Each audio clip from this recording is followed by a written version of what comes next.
할렐루야. 디모데전서 성경 해석 시간에 오신 여러분을 예수님의 이름으로 축복하고 환영합니다. 오늘은 9번째 시간입니다. 오늘은 디모데전서 4장 5절에 하나님의 말씀과 기도로 거룩하여짐이라, 이 구절을 해석할 것인데요. 먼저 이 구절이 포함되어 있는 1절에서 5절 단락을 함께 읽겠습니다. 제가 먼저 읽겠습니다. 그러나 성령이 밝히 말씀하시기를 후일에 어떤 사람들이 믿음에서 떠나 미혹하는 영과 귀신의 가르침을 따르리라 하셨으니 자기 양심이 화인을 맞아서 외식함으로 거짓말하는 자들이라. 혼인을 금하고 어떤 음식물은 먹지 말라고 할 터이나 음식물은 하나님이 지으신 바니 믿는 자들과 진리를 아는 자들이 감사함으로 받을 것이니라. 하나님께서 지으신 모든 것이 선함에 감사함으로 받으면 버릴 것이 없나니 하나님의 말씀과 기도로 거룩하여 짐이라. 이런 본문 말씀을 가지고 제사 음식이나 할랄 푸드를 신자가 먹어도 되나요? 이런 제목으로 강의를 해보겠습니다. 어릴 적에 저는 고신교단에서 신앙생활을 했습니다. 당시 교회 어른들이 제사에 참여 안 하는 것은 당연한 거고 제사 음식도 절대로 먹으면 안 된다고 신신당부를 하셨습니다. 그래서 친구들이 명절도 아닌데 점심 반찬으로 전을 싸오면 경계를 하는 것이지요. 제사 음식일까봐 일단은 꺼림직해서 그런 반찬들을 일절 먹지 않았던 기억이 있습니다. 큰일 나는 줄 알고 절대로 그런 것들을 먹지 않았습니다. 또 요즘 이슬람 할랄 푸드라는 것이 대중화되고 있습니다. 할랄 푸드라는 것은 이슬람의 율법에 따라서 도축한 그 고기를 사용한 요리입니다. 외국에 가면 흔히 볼 수 있는데요. 한국에서도 심심찮게 이제 보이는 것 같습니다. 이런 음식들을 신자들이 먹어도 되는가? 그런 의문이 드는 것이지요. 또 몰몬교는 커피나 홍차나 녹차를 못 먹게 합니다. 카페인과 무슨 원수 시간인지 모르겠습니다. 안식교는 채식 교리를 강조한다고 합니다. 치킨을 사랑하는 저는 절대로 들어갈 수 없을 것 같습니다. 바벨론에서 우상에게 드렸던 그런 고기를 먹지 않아서 계시를 깨끗하게 받고 하나님께 크게 쓰임을 받은 다니엘의 사례 때문에 아마 이런 교리나 이런 원칙들을 강조하는 것이 아닌가, 그렇게 생각합니다. 그런데 다니엘의 이 사례는 이런 안식교뿐만이 아니라 우리 믿는 자들에게도 큰 영향을 끼치고 있는 것 같습니다. 그래서 제사 음식 같은 것을 잘 가려야 된다. 부정한 음식들을 먹으면 안 된다. 그래야 신앙생활을 잘할 수 있다. 이런 편견이 믿는 자들에게 있는 것 같습니다. 오늘 강의는 이런 음식과 관련된 여러 가지 의문에 답을 주는 강의입니다. 본문에는 디모데전서에서 유일하게 에베소의 거짓 교사들이 가르쳤던 그 다른 교훈의 구체적인 내용이 나옵니다. 그들은 귀신의 가르침을 에베소 교회에 선전하고 있었는데요. 그 가르침이 바로 3절에 나옵니다. 혼인을 금하고 어떤 음식은 먹지 말라는 것입니다. 매우 금욕적인 가르침이지요. 당시 초대교회 성도들은 음식과 관련하여서 실제적인 문제를 가지고 있었습니다. 고린도전서 강의나 로마서 수업 시간에도 교수님들께서 잘 설명해 주신 그런 문제인데요.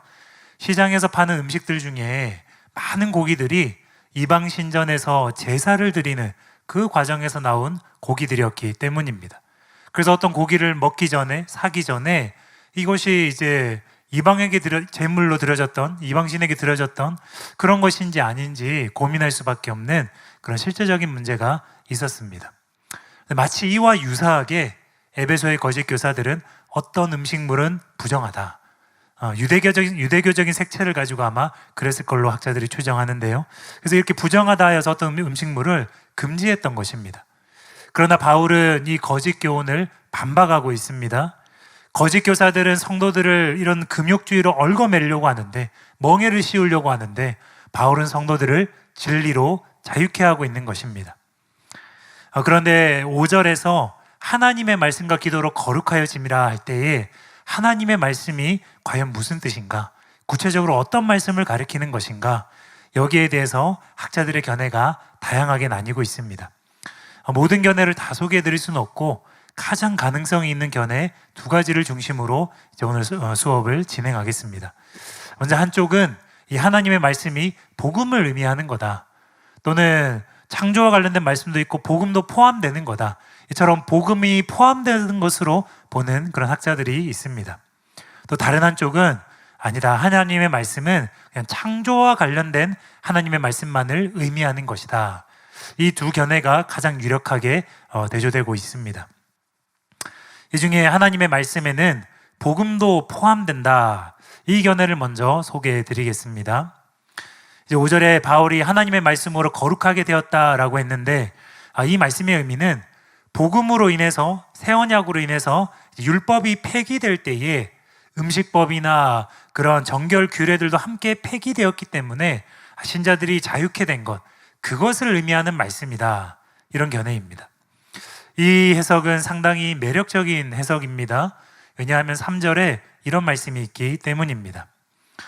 혼인을 금하고 어떤 음식물은 먹지 말라고 할 터이나 음식물은 하나님이 지으신 바니 믿는 자들과 진리를 아는 자들이 감사함으로 받을 것이니라.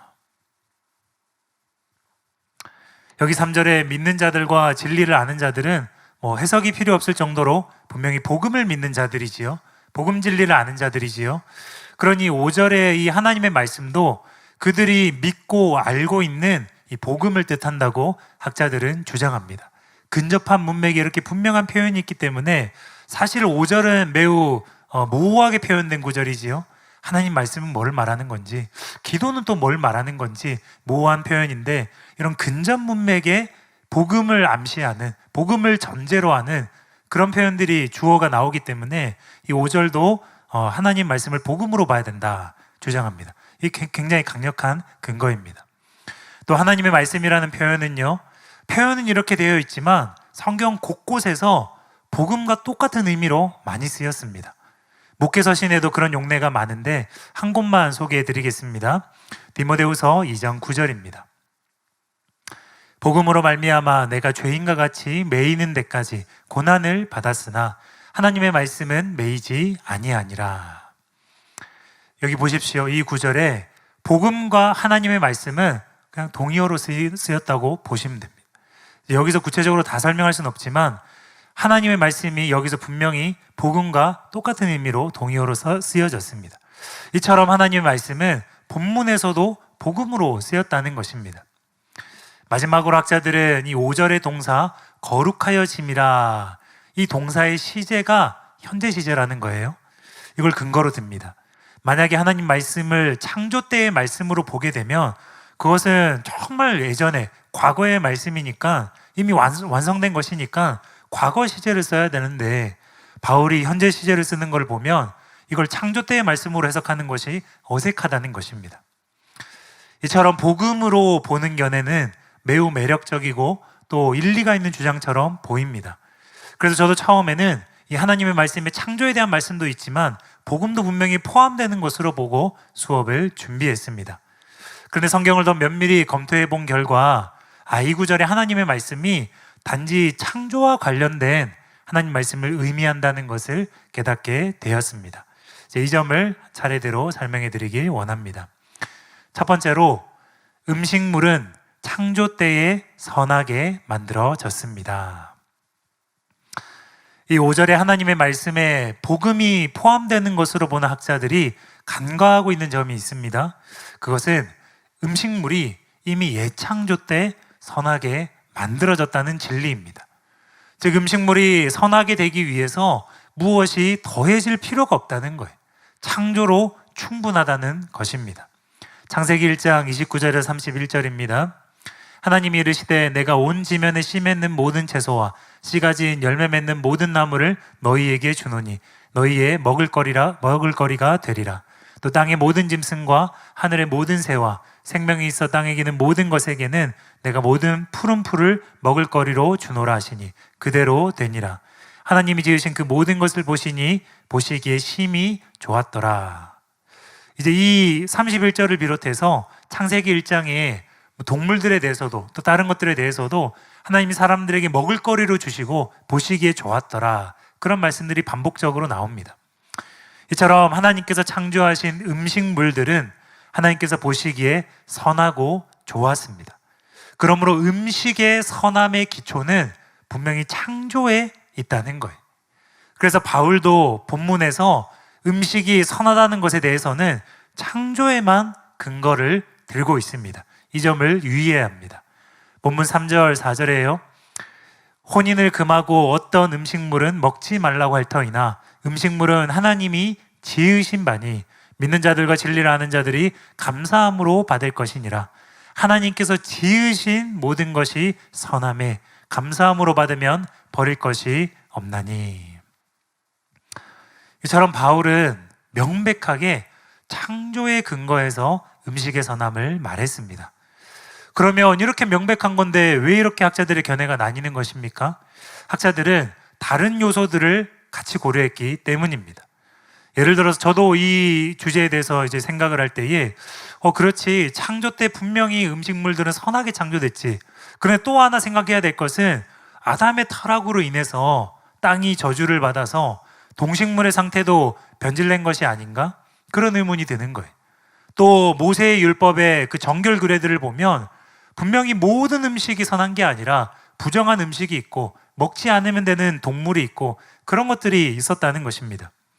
이처럼 창조 때는 선하게 창조된 것이 맞는데 만물의 타락은 어떻게 된 것이지? 모세의 율법은 또 어떻게 된 것이지? 이런 생각이 꼬리에 꼬리를 무는 것입니다. 물론 정당한 의문일 수 있고 해결해야 될 질문이지요. 근데 중요한 것은 먼저 분명히 알아야 되는 것은 지금 우리가 살고 있는 신약 시대에 바울이 이 음식의 선함의 근거를 창조해 두고 있다는 것입니다. 일단 이것을 생각하면 결론은 간단히 해결되는 문제입니다. 바울은 본문뿐만 아니라 디모데전서에서도 창조를 근거로 음식이 선하다고 말합니다. 고린도전서 8장 4절에서 7절입니다. 그러므로 우상의 제물을 먹는 일에 대하여는 우리가 우상은 세상에 아무것도 아니며 또한 하나님은 한 분밖에 없는 줄 아노라. 비록 하늘에나 땅에나 신이라 불리는 자가 있어 많은 신과 많은 주가 있으나 그러나 우리에게는 한 하나님 곧 아버지가 계시니 만물이 그에게서 났고 우리도 그를 위하여 있고 또한 한 주 예수 그리스도께서 계시니 만물이 그로 말미암고 우리도 그로 말미암아 있느니라. 그러나 이 지식은 모든 사람에게 있는 것은 아니므로 어떤 이들은 지금까지 우상에 대한 습관이 있어 우상의 제물로 알고 먹는 거로 그들의 양심이 약하여지고 더러워지느니라. 이제 이 말씀은 분명히 유사한 구절이고 유사한 논의를 하고 있는 병행 구절로 볼 수 있죠. 근데 바울은 우상의 제물과 관련된 이 논의에서 복음이 아니라 창조에 근거하여 음식이 깨끗하다고 선언합니다. 이 결정적인 근거라고 할 수 있는 구절입니다. 음식은 한 분 창조자 하나님께서 창조하셨기 때문에 깨끗한 것이다. 그에 비해서 아무것도 아닌 우상이 이 진리를 아는 자를 음식을 통해서 더럽힐 능력이 없다. 그렇게 말하고 있습니다. 다음 말씀도 마찬가지입니다. 고린도전서 10장 25절 26절입니다. 무릇 시장에서 파는 것은 양심을 위하여 묻지 말고 먹으라. 이는 땅과 거기 충만한 것이 주의 것임이라. 여기 26절은요 시편 24편을 인용한 것입니다. 시편 24편 1절에서 2절입니다. 땅과 거기 충만한 것과 세계와 그 가운데 사는 자들은 다 여호와의 것이로다. 여호와께서 그 터를 바다 위에 세우시며 강들 위에 건설하셨도다. 이처럼 이 구절도 하나님의 창조에 근거하여서 음식은 우상에게 드려졌든 말든 음식은 깨끗한 것임을 선언하고 있습니다. 그러므로 바울은 바울 서신에서 이 음식의 선함을 논할 때에 항상 창조에 근거하고 있습니다. 로마서 말씀들도 마찬가지, 14장 말씀들도. 본문에서도 이 하나님의 말씀은 그렇기 때문에 창세기 1장 31절과 같이 창조와 관련된 하나님의 말씀을 의미한다고 보아야 합니다. 이제 이것으로 충분히 논증은 된 것입니다. 그런데 이제 예상되는 반론을 해결하고 넘어가길 원합니다. 반론은 크게 두 가지가 예상되는데요. 먼저 에덴 동산 이후에 땅이 저주를 받은 것이 분명한데 만물이 에덴 동산의 상태와는 같지 않고 타락한 것이 분명한데 여전히 음식을 선하다고 할 수 있는가? 그렇다면 성경의 근거는 무엇인가? 그 반론을 해결하길 원합니다. 이에 대해서는 창세기 9장에 그 답이 있습니다. 창세기 9장 1절에서 3절입니다. 하나님이 노아와 그 아들들에게 복을 주시며 그들에게 이르시되 생육하고 번성하여 땅에 충만하라. 땅의 모든 짐승과 공중의 모든 새와 땅에 기는 모든 것과 바다의 모든 물고기가 너희를 두려워하며 너희를 무서워하리니 이것들은 너희의 손에 붙였음이니라. 모든 산 동물은 너희의 먹을 것이 될지라. 채소같이 내가 이것을 다 너희에게 주노라. 이 단락에서 하나님께서는 노아와 그 아들들에게 이제 1절에 보시면 복을 주시며 이 말씀을 하셨습니다. 그러면서 3절에서는 하나님께서 다시 사람들에게 동식물을 음식물로 주셨습니다. 그러니까 이것은 하나님께서 주신 음식물들이 선하다는 것을 보여주는 말씀이라는 거예요. 물론 이 단락에는 창세기 1장과 같이 보시기에 좋았더라 그런 하나님의 명백한 판단과 그런 말씀들은 없습니다. 그러나 여러분 한번 생각해 보십시오. 하나님께서 복으로 주신 것들인데, 직접 음식물로 사람들에게 주신 것들인데, 사람의 부모도 자녀에게 음식물을 줄 때에 상하거나 좋지 않은 것들은 주지 않는데 하나님은 과연 어떠하시겠습니까? 당연히 선하지 않을 수 없다는 거예요. 그래서 찰스 스윈돌은 이렇게 말했습니다. 바울은 금욕주의의 거짓된 가르침을 비난하면서 거룩하신 하나님이 악한 것을 공급하실 리가 없으므로 하나님이 주신 것은 다 선할 수밖에 없다고 역설한다. 신자들은 하나님에게서 받은 모든 복을 죄책감 없이 감사함으로 마음껏 누릴 수 있다. 옳은 지적입니다. 그러므로 아담의 타락과 그에 따른 땅의 저주에도 불구하고, 왜냐하면 노아의 대홍수가 그 이후의 말씀이기 때문입니다. 여전히 음식물들은 선하다고 볼 수 있습니다. 그래서 바울은 음식의 선함에 대해서 창조의 말씀들을 근거로 삼고 있는 것입니다. 이제 두 번째 반론입니다. 모든 음식물들이 다 선하고 깨끗하다면 하나님께서는 왜 모세를 통하여서 음식법을 제정하시고 정결규례를 지키도록 하셨는가? 이런 의문입니다. 그리고 이런 모세의 율법들은 분명히 복음을 통해서 효력을 잃게 된 것이니까 5절에 하나님의 말씀에 복음도 분명히 기여한 것이 있으니 복음도 포함시켜야 하는 것이 아닌가 하는 반론입니다. 그러나 이것은 일반법과 특별법의 관계를 생각하면 자연스럽게 해결되는 의문입니다. 그럼 모든 법은 일반법과 특별법이 있습니다. 일반법이라는 것은 더 상위의 법이고, 그러니까 한국에도 법률들이 있고 그 법률들 위에 가장 높은 법으로 헌법이 있는 것처럼 일반법이 더 상위의 법이고 근원적인 법입니다. 그런 어떤 특수한 상황과 특수한 시기에 맞는 법을 제정할 필요가 있을 때에는 이제 특별법을 만드는 것입니다. 그래서 그 특수한 상황에 적합하게 이 법이 적용되도록 하는 것입니다. 그리고 이제 그 목적이 달성되거나 이 계획한 기간이 지나가게 되면 특별법은 폐지되는 것입니다. 그리고 이 특별법이 폐지되게 되면 법에 공백이 생기는 것이 아니라 자연적으로 이전에 적용되던 일반법이 다시 그 영역에 부활하여서 적용되는 것입니다. 이제 본문의 이 원리를 한번 적용해 보겠습니다. 지금까지 설명한 대로 창조 이후에, 그리고 노아의 대홍수 이후에도 음식은 하나님이 지으셨다. 선하신 하나님께서 주신 것이다. 그 창조에 근거하여서 음식은 선합니다. 이것이 음식과 관련된 일반법이라고 볼 수 있습니다. 그런데 이후에 하나님께서 시간이 지나서 이스라엘 백성과 옛 언약을 맺게 되었습니다. 이제 이 옛 언약은 특별법으로 볼 수 있습니다. 이 특별법인 옛 언약 안에는요, 당시의 상황을 반영해야 되는 그런 규례들도 있었습니다. 또 이 특별법은 목적이 있었지요. 예를 들어서 의식법과 정결법들은 오실 예수님을 이제 그림자로서 예표하기 위해서 예수님을 설명하고 미리 그림 스케치를 그리듯이 이제 상징적으로 나타내기 위한 목적으로 제정되었다는 것입니다. 또 이 특별법은 기한이 정해져 있는 법입니다. 모세를 통해 반포될 때부터 예수님의 초림 전까지만 적용되는 법입니다. 이제 이 한정된 기간 동안 시대의 상황에 맞게 적용하고 예수님을 예표하기 위해서 적용된 것이 바로 이 옛 언약이라는 특별법입니다. 그런데 예수님이 초림하셨지요. 그래서 의식법을 포함한 모든 모세의 율법을 폐기하시고 또 완성하셨습니다. 따라서 옛 언약은 이제 그 소임을 다하고 폐기된 것입니다. 그리고 이제 이 특별법이 폐지되었기 때문에 일반법이 부활하는 것입니다. 따라서 음식법의 영역으로 이제 한정해서 생각을 해보면 모세의 정결 규례라는 이 특별법이 폐기된 것이고 창조에 근거한 일반법이 부활하는 것입니다. 여러분, 이것은 성경적인 주장입니다. 예를 들어서 베드로가 경험한 그 환상을 보면 구약의 의식법이나 음식법이 폐지되었다는 것이 잘 나옵니다. 사도행전 10장 11절에서 15절입니다.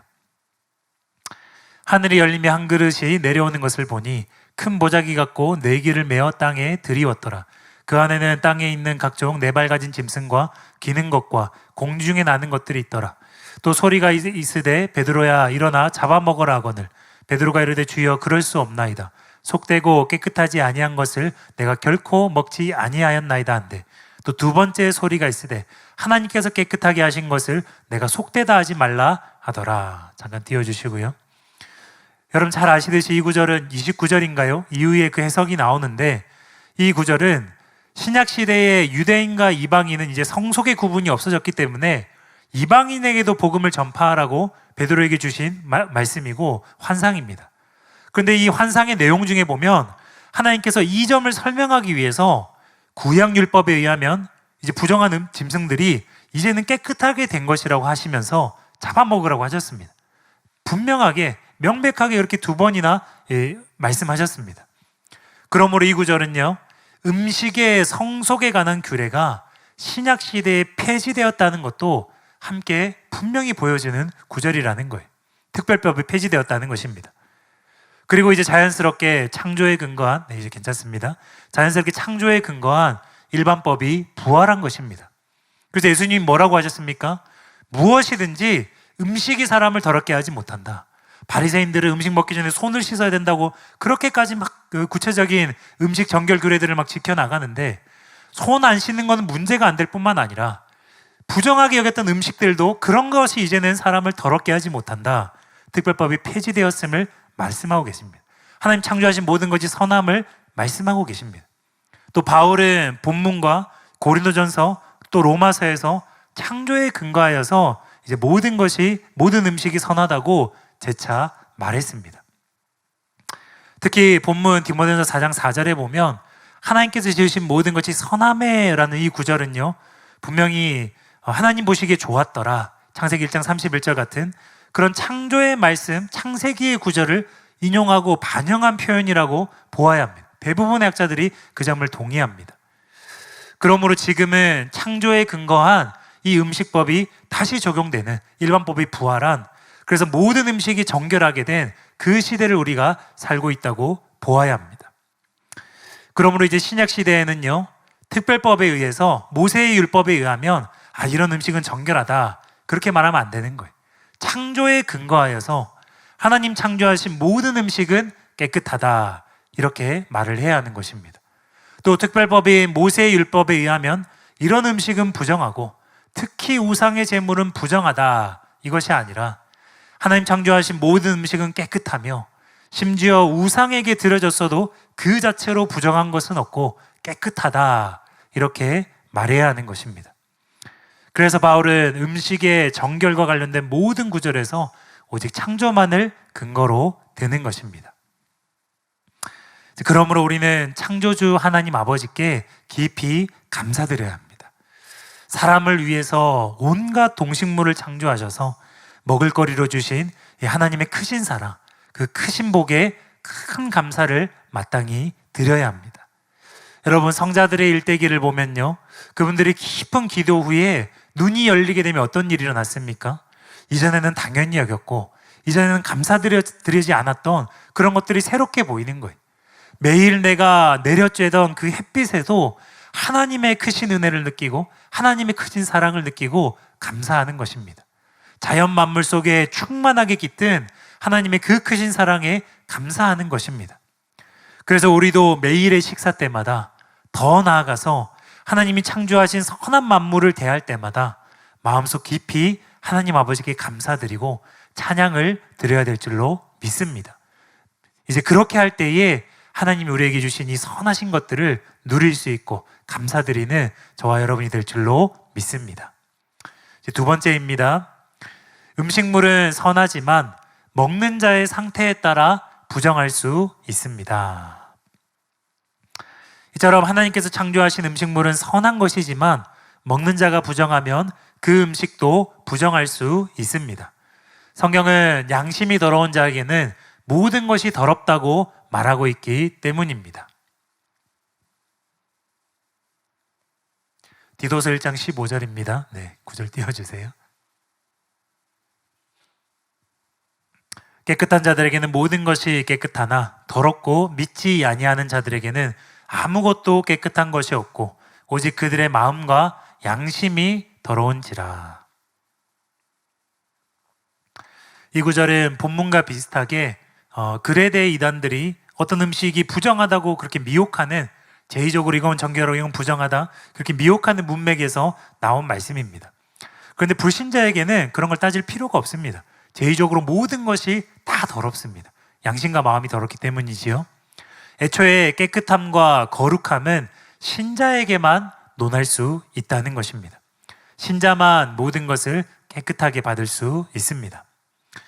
다음으로 그가 신자라 할지라도 어떤 음식물은 그에게 부정할 수 있습니다. 고린도전서 8장 7절입니다. 그러나 이 지식은 모든 사람에게 있는 것은 아니므로 어떤 이들은 지금까지 우상에 대한 습관이 있어 우상의 제물로 알고 먹는 거로 그들의 양심이 약하여지고 더러워지느니라. 여기 어떤 이들은 신자입니다. 이들의 양심은 원래 깨끗했는데 우상의 제물임을 알고도 먹은 탓에 양심이 약해지고 더러워졌습니다. 왜냐하면 이들은 신자이지만 진리를 아는 지식이 없었기 때문입니다. 즉 하나님이 지으신 모든 것은 선함으로, 하나님 한 분이시고 신은 하나님 한 분이신데 우상은 아무것도 아닌데 이걸 모르는 거예요. 즉 하나님이 지으신 모든 것은 선함으로 우상의 제물이 자기를 더럽게 하지 못한다, 이 진리를 알지 못했습니다. 그 결과 그들은 양심에 거리끼면서 제물을 먹었고 양심이 더러워졌습니다. 이상의 논의를 정리하자면요, 음식은 하나님께서 창조하신 것으로 선합니다. 이것은 음식이 객관적으로 선하다는 의미입니다. 그러나 음식은 모든 사람에게 선한 것이 아니라 믿는 자에게 선합니다. 그리고 믿는 자 중에서도 진리를 아는 지식이 있는 자에게 선합니다. 이것은 음식이 주관적인 요건을 갖춘 자에게만 선하다는 의미입니다. 그래서 바울은 지금까지 요약한 이 진리를 압축하여서 3절에서 이렇게 기록하고 있는 것입니다. 혼인을 금하고 어떤 음식물은 먹지 말라고 할 터이나 음식물은 하나님이 지으신 바니, 음식에 대한 객관적인 요건이죠. 믿는 자들과 진리를 아는 자들이 감사함으로 받을 것이니라. 음식에 대한 주관적인 요건이죠. 근데 여기는 감사함으로 받을 것이니라 라고만 되어 있지만, 감사함으로 받을 것이니라 라고만 되어 있지만 다른 음식에 대한 구절들의 암시가 되어 있듯이, 나타나 있듯이 양심에 거리끼지 않고 감사함으로 받을 것이니라, 그게 내포된 의미인 거예요.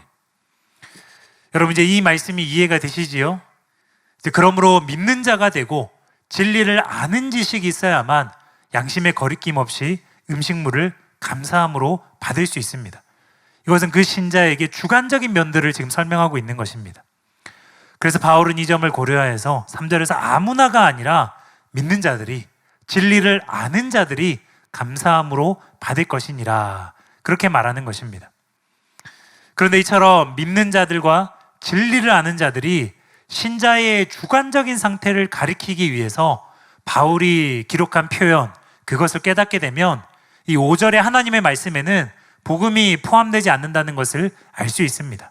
복음은 객관적인 요건인 하나님의 말씀에 포함되는 게 아니라 주관적인 요건인 믿는 자들, 진리를 아는 자들과 깊이 연관된 것이라는 겁니다. 여러분 당연한 이야기지만 믿는 자, 신자가 되려면 복음을 믿어야 하지요. 또 진리를 아는 자들이라는 표현도 구원받은 자를 다르게 표현한 그런 의미입니다. 즉 복음은 신자의 주관적인 상태와 깊은 관련이 있고, 이런 지위와 상태를 만드는 데에 결정적인 요인이 되는 것이 복음이라는 거예요. 복음을 믿어야 신자가 되고 율법을 폐하시고 완성하신 복음 진리의 내용을 알아야만 양심에 거리끼지 않고 음식을 주관적으로 선하게 받을 수 있는 그 상태가 되기 때문입니다. 그래서 하워드 마샬도 이렇게 설명을 했습니다.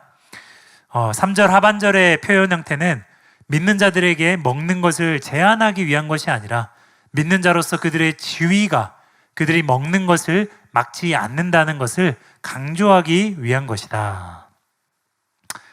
이제 인용이 좀 부자연스러운 건 제가 번역해서 그렇습니다. 의미가 통하지요. 의미만 이해하시면 됩니다. 믿는 자들이라는 표현, 그것은 그들의 그 지위가 복음이 그것과 관련된 것이고 그 지위가 먹는 것을 어떤 음식물들을 이방 거짓 교사들은 제한하지만 믿는 자들은 그런 거 제한되지 않는다. 지위는 그런 역할을 한다. 이것을 설명하고 있습니다. 믿는 자로서의 지위, 복음을 아는 자로서의 지위는 음식을 받는 자의 주관적인 상태와 관련이 있는 표현이라는 것입니다. 반면에 앞서 설명한 대로 이 음식이 선하다라는 것에 대한 객관적인 요건은 창조로 충분합니다. 복음이 더 필요한 것이 아니라는 것입니다. 제가 병행 구절들을 쭉 예로 들면서 설명을 해드렸지요. 그런데 이처럼 음식의 선함에 대해서 객관적인 요건과 주관적인 요건을 구분하여 설명하는 것은요, 제가 임의로 구분해서 말씀드리는 것이 아닙니다. 바울이 이것을 의도적으로 구분해서 표현하고 있기 때문입니다. 3절을 다시 보시면요, 음식물은 하나님이 지으신 바니 객관적인 요건이죠. 또 4절에도 하나님이 모든 만물을 선하게 지으셨다. 또 그것도 객관적인 요건을 말하는 겁니다. 그리고 하반절에는요, 믿는 자들과 진리를 아는 자들이 감사함으로 받을 것이니라. 4절에도 하반절에는 감사함으로 받을 것이니라. 계속 이제 주관적인 부분들을 말하고 있습니다. 자, 이 구절에 음식물은 하나님이 지으신 바니, 이것은 창조에 근거하여서 객관적으로 선한 음식물의 상태를 가리킵니다. 반면에 믿는 자들과 진리를 아는 자들은 그 음식물을 지으신 분이 하나님임을 믿고 음식에 대한 바른 진리를 아는 신자의 주관적인 상태를 가리킨다는 거예요. 4절, 5절에서도 계속 같은 식으로 바울은 구분하여서 말합니다.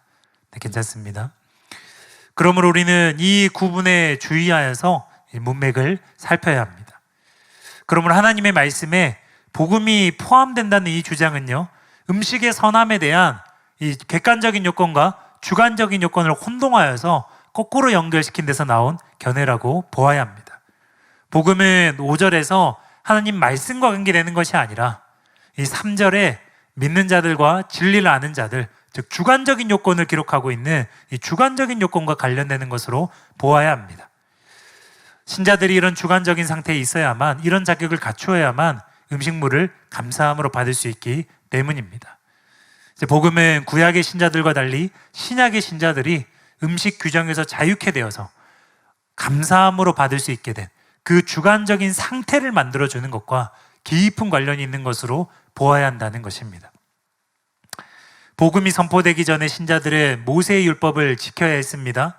그러나 이제 예수님께서 모세의 율법을 폐하시고 완성하셨습니다. 그래서 그 중에 많은 부분들, 특별히 도덕법 같은 부분들은 그리스도의 율법으로 대체되었죠. 사랑하라는 율법으로 대체되었습니다. 그리고 의식법과 정결 규례와 같은 것은요, 그것들이 예표하던 예수님의 십자가로 완성되었습니다. 또한 창조의 그 일반법으로 돌아가게 되었습니다. 그래서 신약에 믿는 자들과 진리를 아는 자들은 구약의 음식법에서 이제 자유케 된 거예요. 그 결과 그들은 음식이 속하다거나 정하다거나 그런 규례에 얽매이지 않게 된 것입니다. 그래서 이제 신자들은 양심의 거리낌 없이 음식물을 감사함으로 받을 수 있게 됐다. 이것을 설명하기 위해서 주어를 믿는 자들과 진리를 아는 자들이라는 이 복음과 관련된 주어를 설정한 것입니다. 감사함으로 받을 수 있게 됐다는 것을 설명하기 위해서 이 주어를 설정했다는 것입니다. 그러므로 이제 서론에 말씀드린 그 의문들 답을 드립니다. 제사 음식 자유하게 먹을 수 있습니다. 후회됩니다. 제가 예전에 그 반찬들을 많이 먹었으면 좋았을 텐데요. 또 할랄 푸드 자유하게 드셔도 됩니다. 여행을 가거나 특히 그런 중동 지역에서 선교하시거나 생활하시는 분들이 실제적인 문제인데 자유하게 드셔도 됩니다. 본문의 경우처럼 음식을 창조하신 하나님께 감사하고 그렇게 생각하시면 될 것 같습니다. 음식을 만든 분이 누구신가? 동식물을 창조하신 분이 누구신가? 빚으신 분이 누구신가? 하나님이시다. 그러나 그 중간 과정에서 이슬람의 제사장이 어떻게 그걸 집전하여서 어떻게 도축하고 그런 것들이 하나님의 선하신 창조에 영향을 주지 못한다. 그렇게 이해를 하시라는 것입니다. 하나님께 감사하고 또 복음으로 우리를 자유케 하신 예수님께 감사함으로 양심에 떳떳하게 이 음식들을 먹을 수 있습니다. 다만 이 경우에도 여전히 우리는 바울이 권고한 그 공고에 유념해야 됩니다.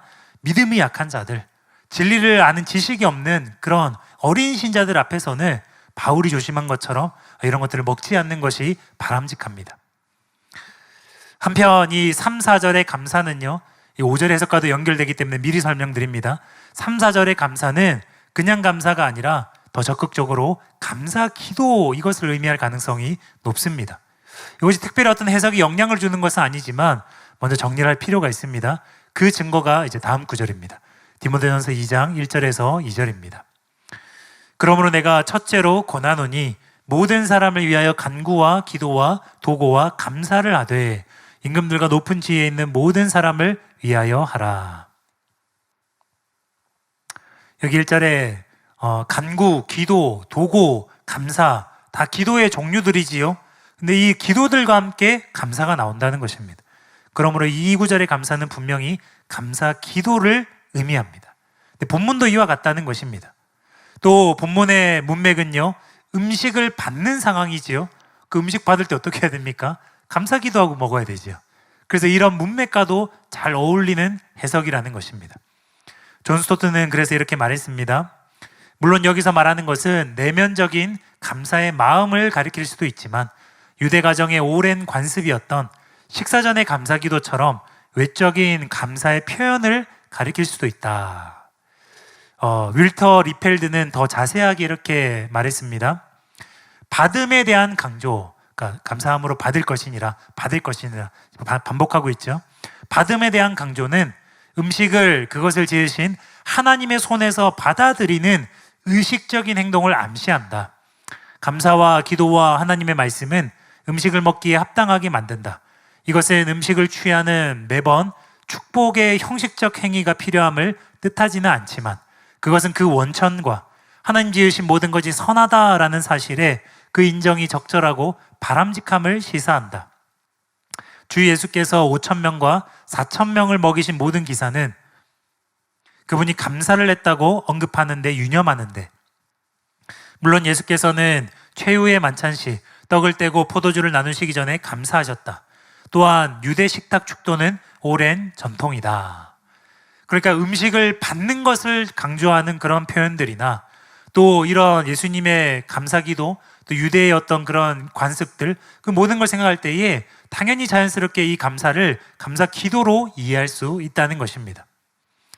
또 잠시 후에 설명하겠지만 이 3절에서 5절의 구조는요, 바울이 같은 주장, 비슷한 주장을 심화하면서 반복하는 구절들입니다. 3절에서 말한 것을 조금 다르게 심화하면서 4절에서 말하고, 4절의 주장을 조금 더 구체적으로 적용해서 심화해서 또 말하고, 그렇게 간다는 것입니다. 또 이 반복되는 주장을 상반절은 상반절끼리 연결하고 하반절은 하반절끼리 연결해서 조금씩 다르게 표현하면서 주장을 강화하는 방식을 취합니다. 그런데 3절 하반부, 4절 하반부에는 감사함으로 받을 것이니라 라고 했는데 5절에는 비슷한 내용이 나와야 된다는 것이죠. 5절에는 이렇게 표현되어 있다는 것입니다. 하나님의 말씀과 기도로 거룩하여짐이라.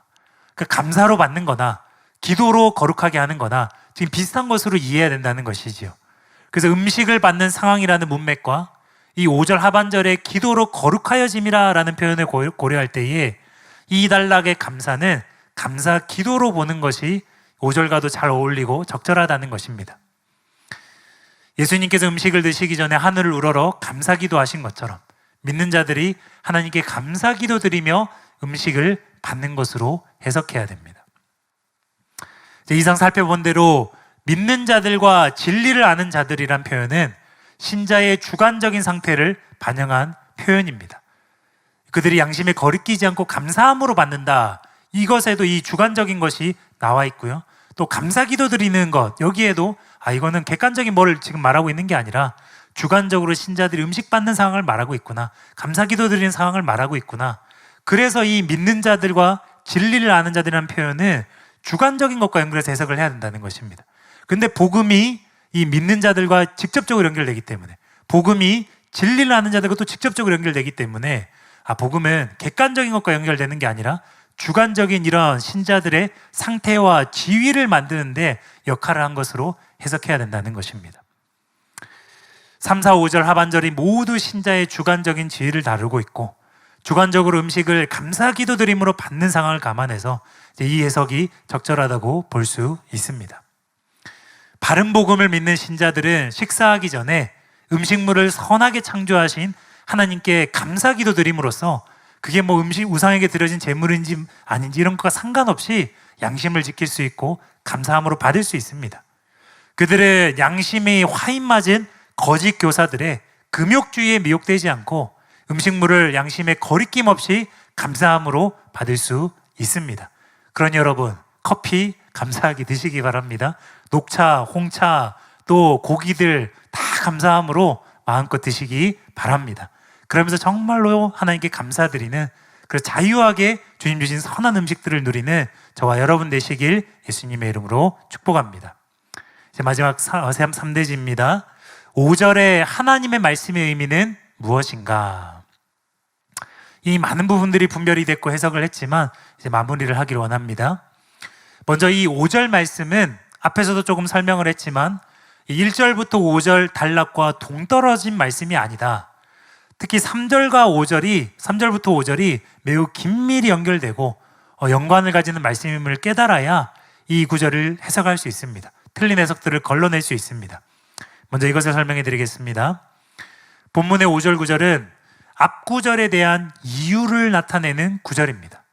개역개정 성경에는 이것이 반영이 되지 않아서 아쉽습니다. 생략되어 있는데 5절은 왜냐하면으로 시작을 하는 거예요. 가르로 시작을 합니다. 이유를 나타내는 구절이라는 거죠. 또 이 5절은 3절, 4절에 이어진 이 바울의 반박, 거짓 교훈에 대한 바울의 반박, 이것의 결론입니다.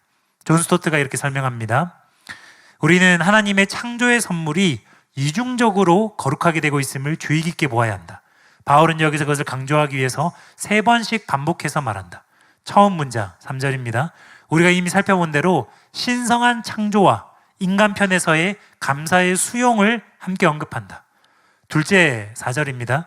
여기서 나오는 원리는 보편적인 적용을 위한 것이다. 이것은 창세기 1장에서 하나님 보시기에 좋았더라고 반복해서 말씀하신 그 구절을 언급하는 것이 분명하다. 셋째, 바울은 이 논증을 다음과 같이 맺는다. 5절입니다. 하나님의 말씀과 기도로 거룩하여짐이라. 이처럼 3절 하반절부터 5절까지는 서로 긴밀하게 연결되어 있고 반복 심화되는 내용이고 5절이 결론이라는 것입니다. 이제 이 구조를 깨닫게 되면 이제 몇 가지 것들을 분별할 수 있습니다. 먼저 이 5절을 일반적으로 해석하고 적용하는 그런 견해들이 있습니다. 이 음식뿐만이 아니라 모든 것에 대해서 이거는 그냥 우리가 말씀으로 선포하고 또 기도로 거룩하게 선포하면 다 거룩하게 받을 수 있다. 이런 식으로 광범위하게 적용하는 그런 해석입니다. 틀렸다는 것입니다. 아무 것이나 아무 상황이나 믿는 자들이 말씀 선포하고 기도가 하면 그거 다 거룩해진다. 그런 식으로 이 구절을 받아들여서는 안 된다는 것입니다. 그것이 아니라 어떤 음식물을 선하게 받는 것에 대한 문맥으로 한정해서 해석해야 됩니다. 실제로 많은 목사님들이 또 큐티로 굉장히 유명한 목사님도 이 구절을 해석하면서 이 불신결혼에 대해서 적용을 하시더라고요. 하나님 주신 모든 것이 선한데 사람도 선하니까 그 불신자도 선하니까 결혼해도 된다. 이런 식으로 적용하시는 것을 제가 들었습니다. 근데 3절에서 분명히 바울은 혼인에 대한 반박으로 들어가는 게 아니라 음식물에 대한 반박으로 좁혀서 반박을 진행하고 있습니다. 4절은 조금 더 넓혀지긴 하지만 학자들이 많이 말하는 것이 문법적으로 이 혼인에 대한 반박에도 4절을 적용하는 것은 거의 불가능하다, 어렵다. 계속 음식물에 대한 반박으로 이어지고 있는 것으로 보아야 한다는 것입니다. 다음으로 3절에서 5절의 각각의 이 3번의 논증은 앞서 설명한 대로 상반절은 상반절끼리, 하반절은 하반절끼리 서로 연결이 되지요. 윌리엄 바운스가 이렇게 설명했습니다. 말하자면 처음에는 음식의 선한 창조를 언급하고 그 다음에는 기도를 언급함으로써 6번의 진술을 함께 엮어놓고 있다.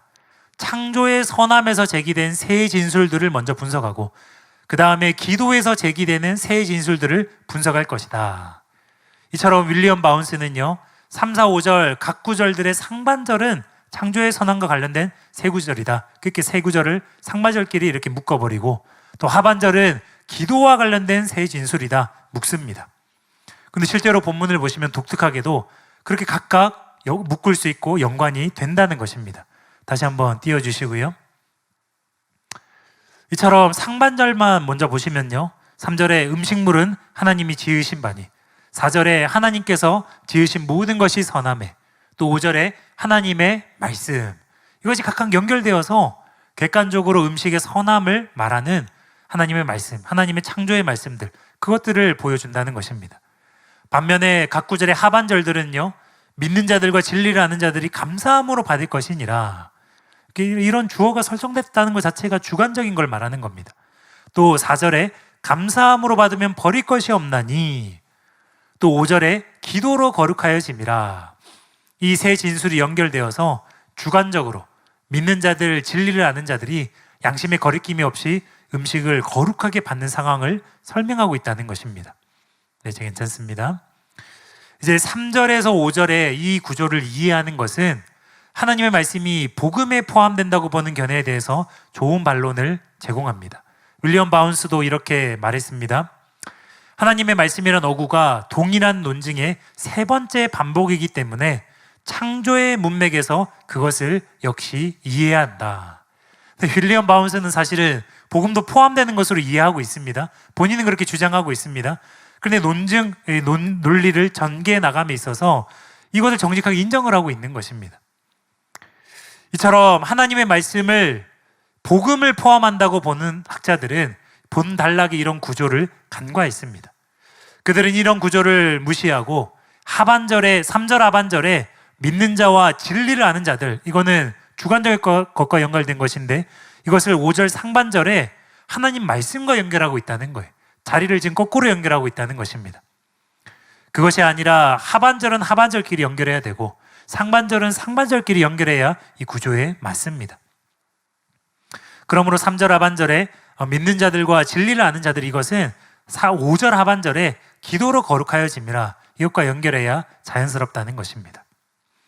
또 3절에서 5절의 구조를 이해하게 되면요, 이 하나님의 말씀을 어떤 학자들은 식사 전에 기도회가 있었는데, 당시에 초대교회 때 기도회를 하고 그 다음 성경 구절들을 인용하고 그 다음에 식사 기도 드리고 먹었는데, 이 하나님 말씀은 식사 전 기도회 때 인용했던 모든 성경 구절들이다, 구약 구절들이다.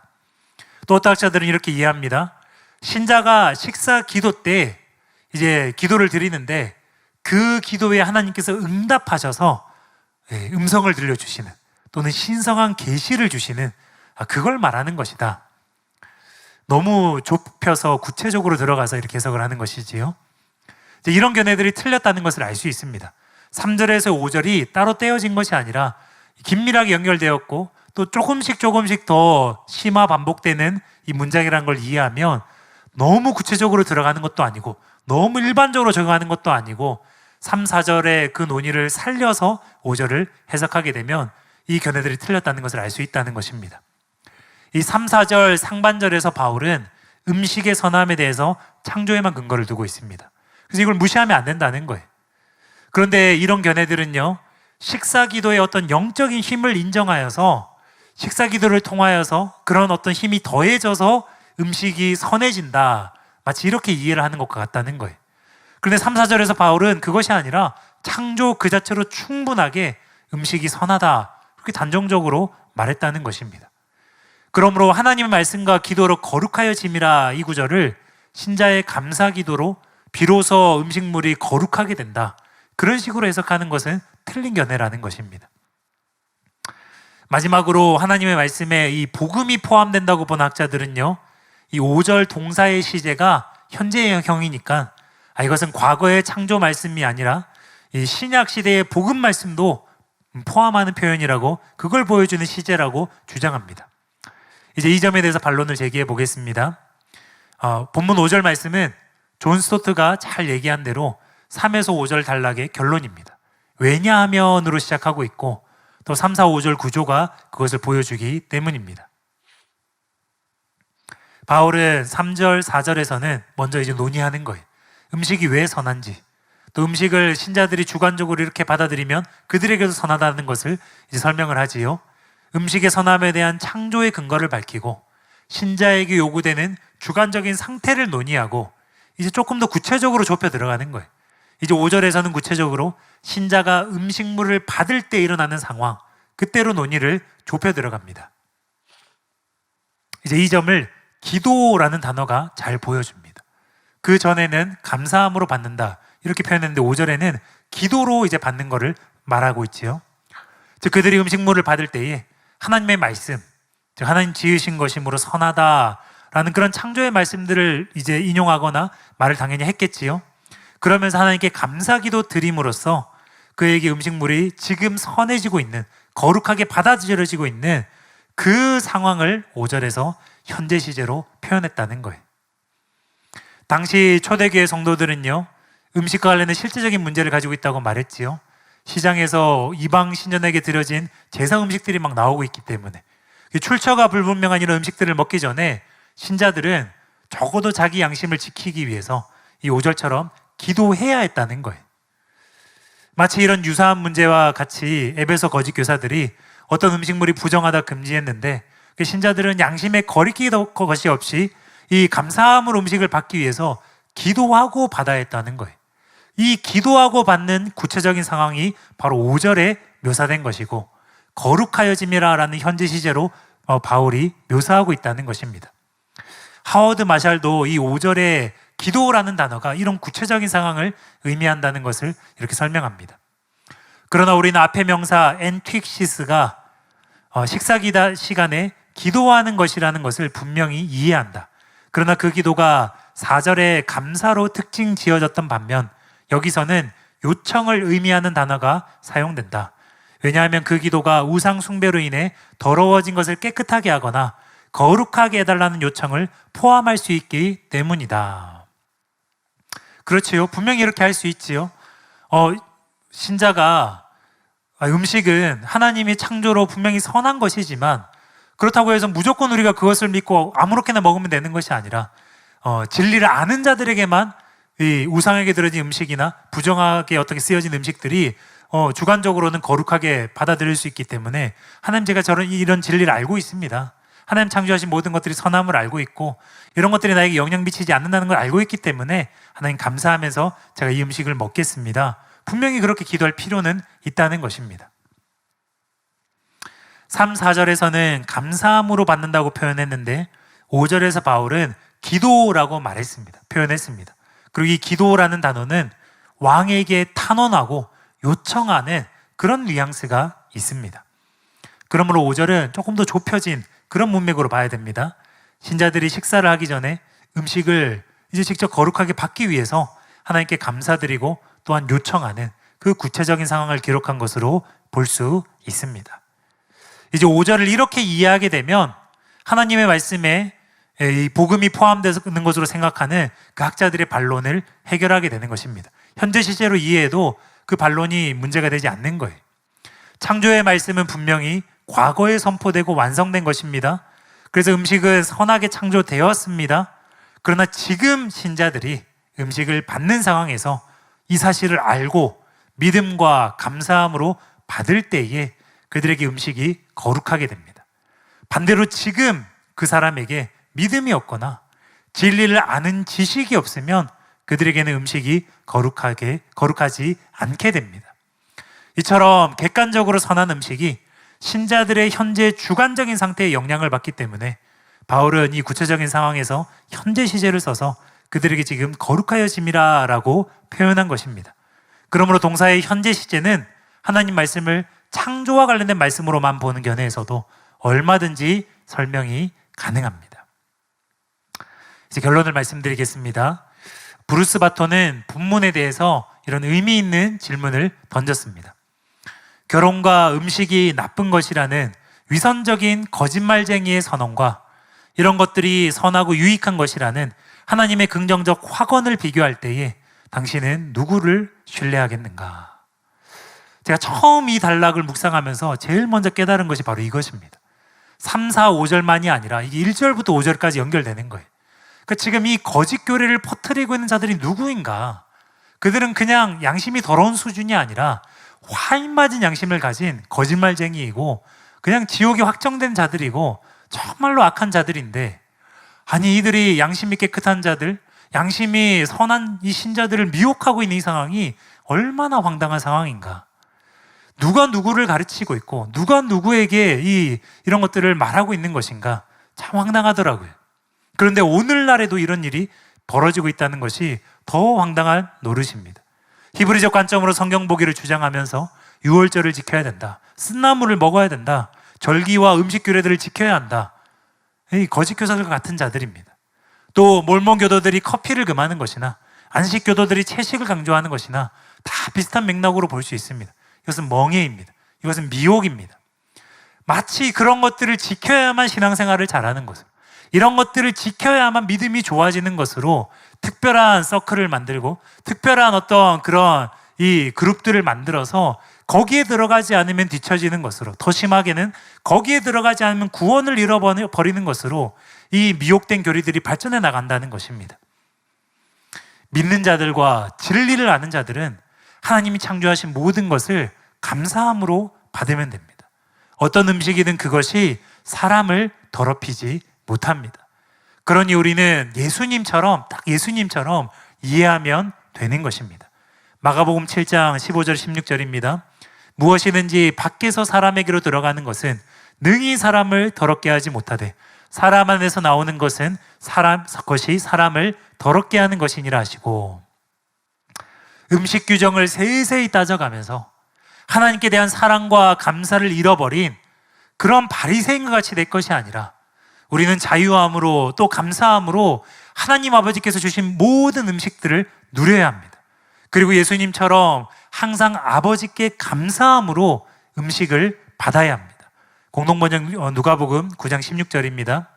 예수께서는 빵 5개와 물고기 2마리를 손에 들고 하늘을 우러러 감사의 기도를 드리신 뒤 그것을 떼어 제자들에게 주시며 군중에게 나누어 주도록 하셨다. 그래서 바울도 예수님의 본을 따라서 음식을 먹기 전에 감사드렸습니다. 세번역 사도행전 27장 35절입니다. 바울은 이렇게 말하고 나서 빵을 들어 모든 사람 앞에서 하나님께 감사드리고 떼어서 먹기 시작하였다. 제가 이제 이 결론들을 정리하면서 그 찬양이 떠올랐습니다. 주 하나님 지으신 모든 세계. 너무너무 은혜가 되는 그런 찬양입니다. 부를 수는 없고요. 여러분 이제 추수감사절이 다가오고 있지 않습니까? 우리는 감사를 회복해야 됩니다. 그 찬양을 부르면 참 좋으실 것 같아요. 하나님 지으신 모든 것들에 감사하면서 찬양하면서, 그것이 곧 전부 다 하나님의 사랑이잖아요. 사람을 위해서 하늘의 별들을 새기시고 이 궁창을 만드시고 지구를 만드시고 만물을 만드시고 그 모든 창조의 초점이 사람에게 맞춰져 있잖아요.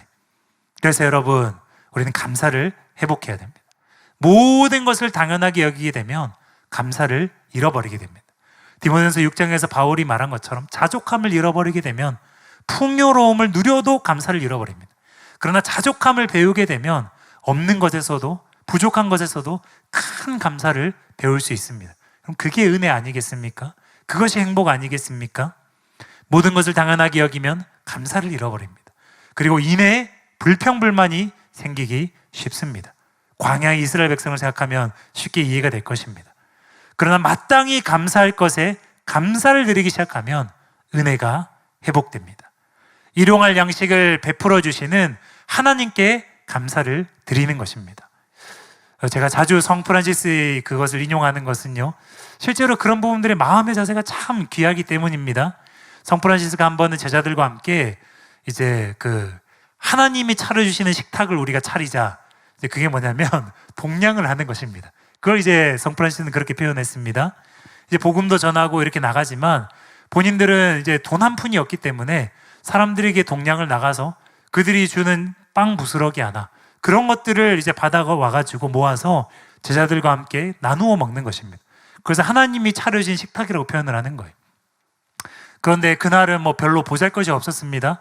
곰팡이가 피인 빵 몇 조각을 얻었고, 이제 음료는 먹을 것이 없어서 그냥 시냇가 옆에서 돌 위에 앉아서 식탁을 삼아서 그 빵을 놓고 하나님께 감사하는 거예요. 하나님, 이렇게 깨끗한 냇물을 주신 주님을 찬양합니다. 하나님, 이렇게 음식을 오늘 이렇게 맛나게 먹을 수 있는 빵을 주신 하나님께 감사 찬양 드립니다. 그러면서 기쁨으로 그 음식을 먹었다는 것입니다. 마음의 자세를 배우자는 것입니다. 여러분, 모든 먹을거리를 하나님 사람에게 주시기 위해서 만물을 선하게 창조하신 하나님의 손길을 기억하면서 식사 기도를 할 때마다 감사를 드리자는 것입니다. 일용할 양식을 베풀어 주시는, 성팔아주시는 그런 보잘것없는 빵에도 큰 감사를 드렸는데, 저와 여러분이 몇 끼 먹는 이 음식은 예전에 왕도 먹지 못하는 사실 그런 진귀한 음식들 아닙니까? 감사를 드려야 된다는 것입니다.